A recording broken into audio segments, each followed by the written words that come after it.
The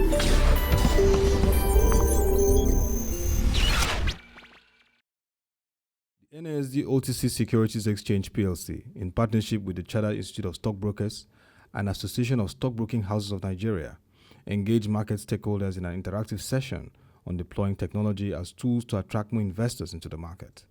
Ifeoma Oba Onubogu, the head legal and compliance of NASD PLC, gave an overview of the exchange, operations and activities.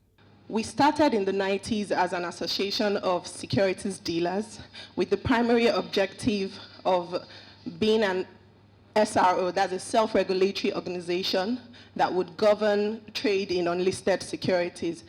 And so in furtherance of this objective, we became a public company in 2011. So we re-registered from a private to a public entity.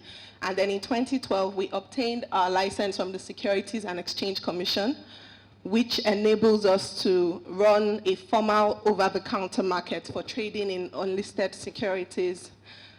Currently, we focus on equities, trade in equities, but we're looking at expanding to other product offerings.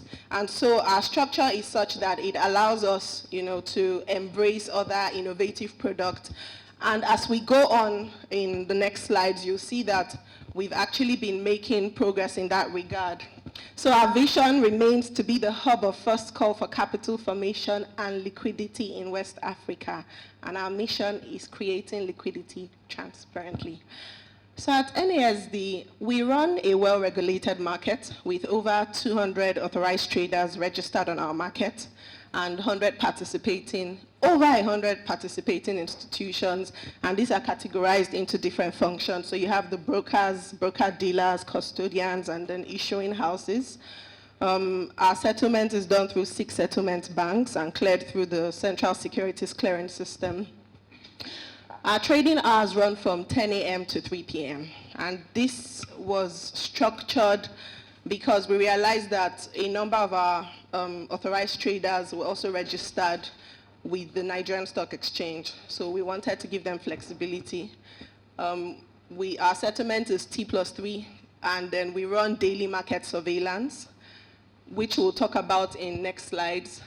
Then in terms of our trading platforms, we have a web-based trading platform. That's the bilateral interdealer trading system. So this is a fully clouded trading technology that allows market participants and investors to access data and access trades from any smart device, and there's no geographical restriction. Also at the forum, Chinwedu Eke, Head Operations and IT at the exchange, gave a presentation on technology and the future of the NASD OTC. Now, during the year after we migrated to Bit Trading Platform, now Bit Trading Platform is a light platform, fit to scale, that matches our market. Because of the nature of the system, we observed that prices was going up and frequently. So what we did was to introduce a model to curtail that market observation. So what the VWAP does is to determine the closing price of the day. And the reason we did that was to ensure that the price that closes at the end of the day is the most efficient price in the market. Also to avoid deliberate manipulation of the price. Now, as you rightly said, the broker can pick what he wants, but you would not know who you're picking from. So, but it's a bilateral trading system, so you have to pick whatever deal you want to execute.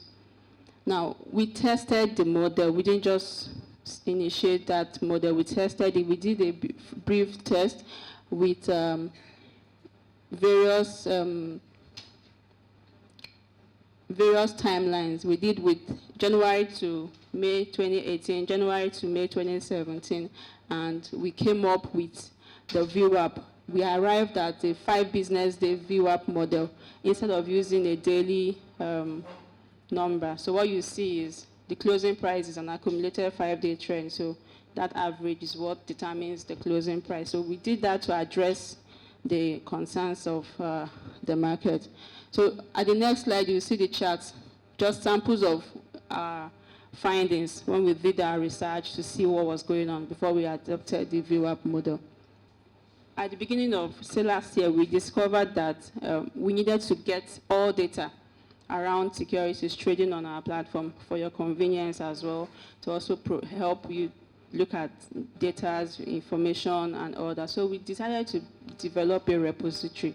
So what the data portal is a web repository where you have access to all information from inception. You can find price historicals, you can find trends, you can find analysis. We have our research team in NASD who also do market research analysis. So you find all those information as well on the portal. It's also real time.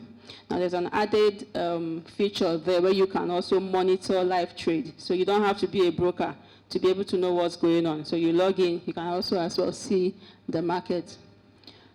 The most recent of our technologies, the mobile app. So this was launched in July 2019. It's available on Google Play. Yeah, you download it, you register. So there are lots of features on it, and very soon another upgrade as well, because our IT team, they are so interested in making sure that the brokers are happy, the investors are happy. They are working every day to improve all this. Now, this is NASD. This is the last of our technology, but it's a market. It's a primary side of our market. So what NASD does is it's more like the exchange of SMEs, more small, medium, and micro enterprises. So what it does is to provide a portal, a repository where people seeking for funds, companies seeking for funds can register, as well as investors looking for companies they can invest in. They can find the information on NASD as well. So the future direction, at the beginning of the year, we said we were going to do commercial papers, we will do a lot of other things. I'm glad that those two are out of our list. So this is the future where we are going to. We're also looking at new listings as well. Hopefully, before the end of the year, we're having 2 more securities to join our platform, our exchange to trade as well. Mr. Enita Pascal Odogun, an associate of the Chartered Institute of Stockbrokers, delivered a presentation on blockchain and cryptocurrency assets. The very first one is a share registry. So imagine a world where CAC had an electronic record. I think they have that nowadays. But imagine a world where CAC had an electronic record of all the companies in Nigeria, who owns what, and where all the shareholder data that you need sitting on a blockchain.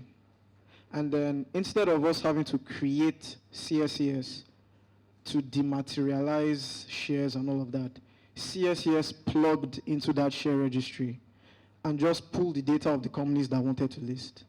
I mean, it's the same data, right? It's the same data. You didn't even have to issue share certificates in the first place to people who bought. You just needed to notify CAC that XYZ people had bought, and they updated the records. And then when it was time to list, CSCS just plugged into that database. And then when it was time to trade, the exchange also plugged into that database. That would significantly reduce the cost and time. And even the paperwork, there would be no paperwork in the first place. And potentially it would reduce the number of intermediaries and participants in the market. So it's a very different way of looking at how the market can work. If you have that share registry that we've just described, from application for listing to actual trading could take a matter of hours if everyone is in agreement and understands how the process works. And then you have decentralized custody. So how it works, everyone, like I said, it's decentralized. You have total ownership and total control of your crypto assets. So there's no bank holding your crypto assets for you. All you have is something called a crypto wallet.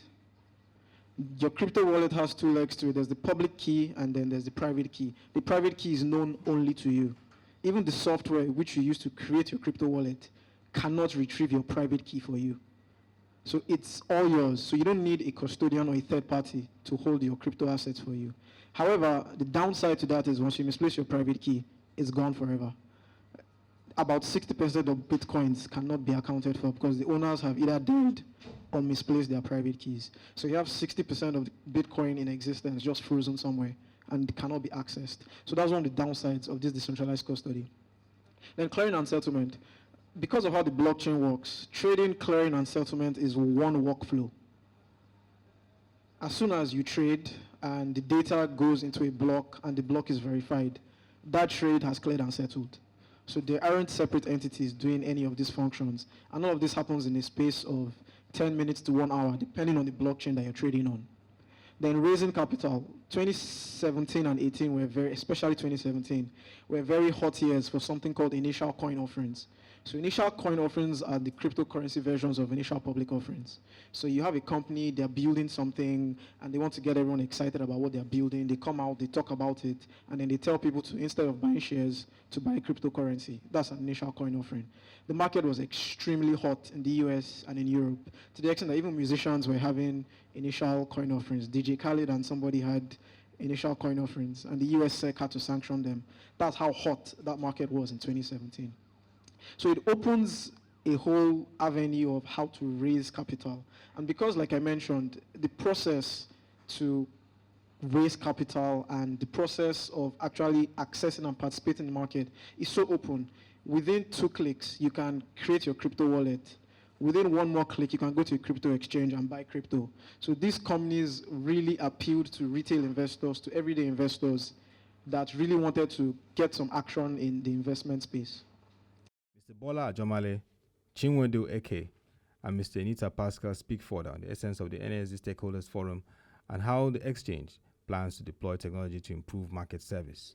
The NASD Stakeholders Forum is to educate, to update our stakeholders, our players, investors, companies that are trading on the platform, as well as participating institutions, update them on events that have happened, upcoming events, new rules, and anything else that's happening on the market. Also, it's supposed to stimulate thoughts as to where we should be taking the market to. So that's what this forum was. It's the third that we're having this year, and we try and make it every quarter, so that every quarter we update ourselves and we empower ourselves a lot more as to what we're going to do next. So the conversation would really be around building a blockchain in which the supervisors can embed their, in which regulators can embed their supervisory mechanisms within. So it's really a better understanding of the economic incentives around how you have payment finality on blockchains, and really getting them involved as early as possible and having them also shape the conversation, because essentially it's about protecting investors, it's about orderliness within the market. So it's really about getting them involved early so that the final result is something that works for everyone.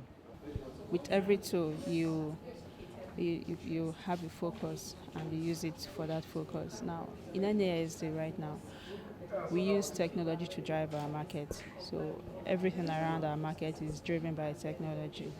First of all is our trading system. Our trading system is web-based. So we moved away from the traditional method where you have a terminal, a computer, and all that. So what we do now is you could trade anywhere in the world using our platform. It's web-based, you just need to log in, and that's it. It's a very secured platform, by the way. It's secured, and is platform independent, so any device, any smart device, you can use it. So that's one of the ways. So what we've done there is to create convenience for our market participants.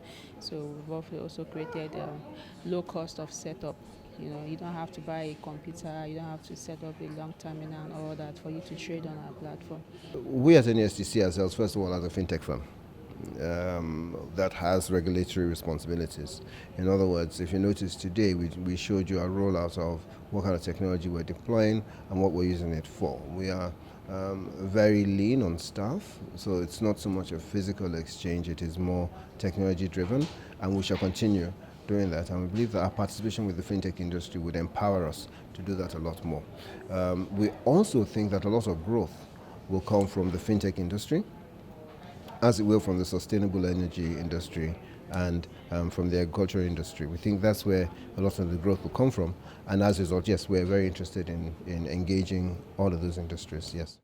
As the fourth industrial revolution driven by digital technology takes shape, NASD OTC Securities is poised to reposition itself to provide cutting-edge services and real-time products that will boost the capital market ecosystem.